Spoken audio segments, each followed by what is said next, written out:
ಬೇಸಿಗೆಯಲ್ಲಿ ಕಾಲರಾ ಜನರಲ್ಲಿ ಆತಂಕಕ್ಕೆ ಕಾರಣ ಆಗಿತ್ತು. ಈಗ ಮಳೆಗಾಲ ಆರಂಭ ಆಗ್ತಾ ಇದ್ದ ಹಾಗೆ ಡೆಡ್ಲಿ ಡೆಂಗಿ ತನ್ನ ಕಬಂದ ಬಾಹುವನ್ನು ವಿಸ್ತರಣೆ ಮಾಡ್ತಾ ಇದೆ. ಸಕ್ರಿಯ ಪ್ರಕರಣಗಳ ಸಂಖ್ಯೆ ಒಂದ್ ಕಡೆಗೆ ಜಾಸ್ತಿ ಆಗ್ತಾ ಇದೆ, ಇನ್ನೊಂದ್ ಕಡೆಗೆ ಡೆಂಗಿಗೆ ಬಲಿಯಾಗೋರ ಸಂಖ್ಯೆ ಕೂಡ ಆತಂಕಕಾರಿ ಮಟ್ಟದಲ್ಲಿ ಏರಿಕೆ ಆಗ್ತಾ ಇದೆ. ಬನ್ನಿ ಆ ಕುರಿತ ಡೀಟೇಲ್ ರಿಪೋರ್ಟ್ ಇದೆ, ನೋಡ್ಕೊಂಡು ಬರೋಣ. ರಾಜ್ಯದಲ್ಲಿ ಮಹಾಮಾರಿ ಡೆಂಗಿ ಸಾವಿನ ಸವಾರಿ. ಡೆಂಗಿಗೆ ಗದಗ ಜಿಲ್ಲೆಯಲ್ಲಿ ಮೊದಲ ಬಲಿ. ರಾಜ್ಯದಲ್ಲಿ ಮಳೆ ಅಬ್ಬರಿಸ್ತಾ ಇದೆ. ಈ ಮಧ್ಯೆ ಮಹಾಮಾರಿ ಡೆಂಗಿ ಕೂಡ ವ್ಯಾಪಕವಾಗಿ ಹಬ್ತಾ ಇದೆ. ಸಕ್ರಿಯ ಕೇಸ್ಗಳ ಜೊತೆಗೆ ಡೆಂಗಿಗೆ ಬಲಿಯಾಗುವವರ ಸಂಖ್ಯೆ ಕೂಡ ಹೆಚ್ಚಾಗ್ತಾ ಇದೆ. ಗದಗ ಜಿಲ್ಲೆಯಲ್ಲೂ ಕೂಡ ಡೆಂಗಿ ಪ್ರಕರಣಗಳು ನಿಧಾನಗತಿಯಲ್ಲಿ ಏರತೊಡಗಿದೆ. ಚಿರಾಯಿ ಎಂಬ 5 ವರ್ಷದ ಬಾಲಕ ಚಿಕಿತ್ಸೆ ಫಲಕಾರಿಯಾಗದೆ ಡೆಂಗಿಗೆ ಮೊದಲ ಬಲಿಯಾಗಿದ್ದಾನೆ. ಜಿಲ್ಲೆಯ ಜನರಲ್ಲಿ ಮತ್ತಷ್ಟು ಆತಂಕ ಮನೆ ಮಾಡಿದೆ.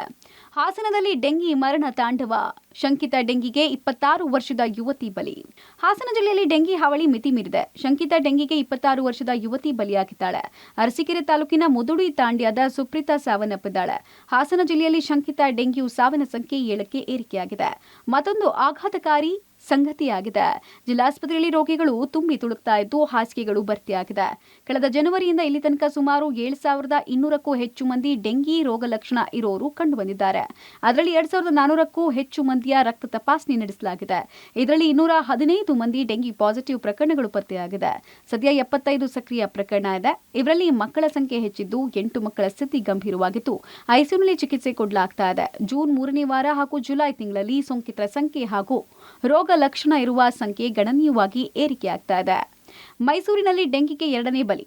ಮೈಸೂರು ಜಿಲ್ಲೆಯಲ್ಲಿ ದಿನದಿಂದ ದಿನಕ್ಕೆ ಪ್ರಕರಣಗಳು ಹೆಚ್ಚಳ ಆಗ್ತಾ ಇದೆ. ಜಿಲ್ಲೆಯಲ್ಲಿ ಡೆಂಗಿಗೆ 2ನೇ ಬಲಿಯಾಗಿದೆ. ಜಯದೇವ ಹೃದ್ರೋಗ ಆಸ್ಪತ್ರೆ ಡಾಟಾ ಎಂಟ್ರಿ ಆಪರೇಟರ್ ಲಲಿತಾ ಡೆಂಗಿಗೆ ಬಲಿಯಾಗಿದ್ದಾರೆ.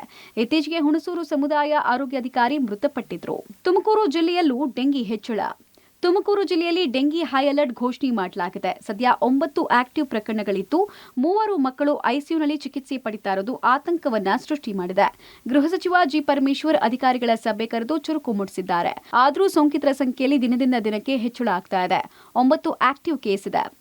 9 ಕೇಸು ಆಕ್ಟಿವ್ ಆಗಿದ್ದ ಕೇಸು ಜಿಲ್ಲಾ ಆಸ್ಪತ್ರೆಯಲ್ಲಿ. ಆ 9ರಲ್ಲಿ 3 ಜನ ಇನ್ನೂ ಇದ್ದಾರೆ.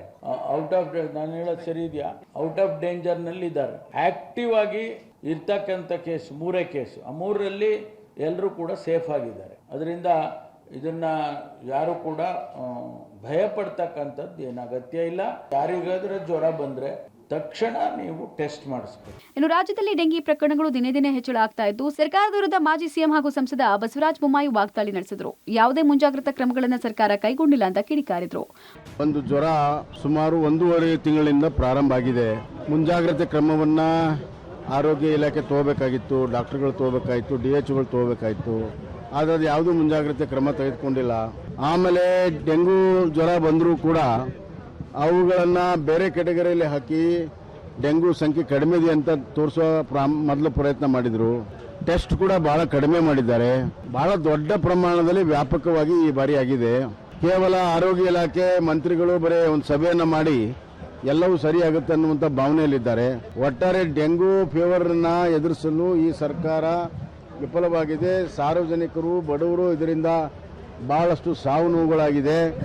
ಒಟ್ನಲ್ಲಿ ಡೇಂಜರ್ ಡೆಂಗಿ ಮಾರಕವಾಗಿ ಪರಿಣಮಿಸಿದೆ. ಡೆಡ್ಲಿ ಸೊಳ್ಳೆ ರೆಕ್ಕೆ ಹಾರಿಸ್ತಾ ಜಿಲ್ಲೆಗೆ ದಂಡಯಾತ್ರೆಯನ್ನ ಹೊರಟಿದೆ. ಬಲಿಯಾದವರ ಸಂಖ್ಯೆ ದಿನೇ ದಿನೇ ಹೆಚ್ಚಳ ಆಗ್ತಾ ಇದೆ. ಸರ್ಕಾರ ಕೂಡಲೇ ನಿಯಂತ್ರಣ ಮಾಡುವಲ್ಲಿ ಸಮರೋಪಾದಿಯಲ್ಲಿ ಕೆಲಸ ಮಾಡಬೇಕಾಗಿದೆ. News desk, public TV.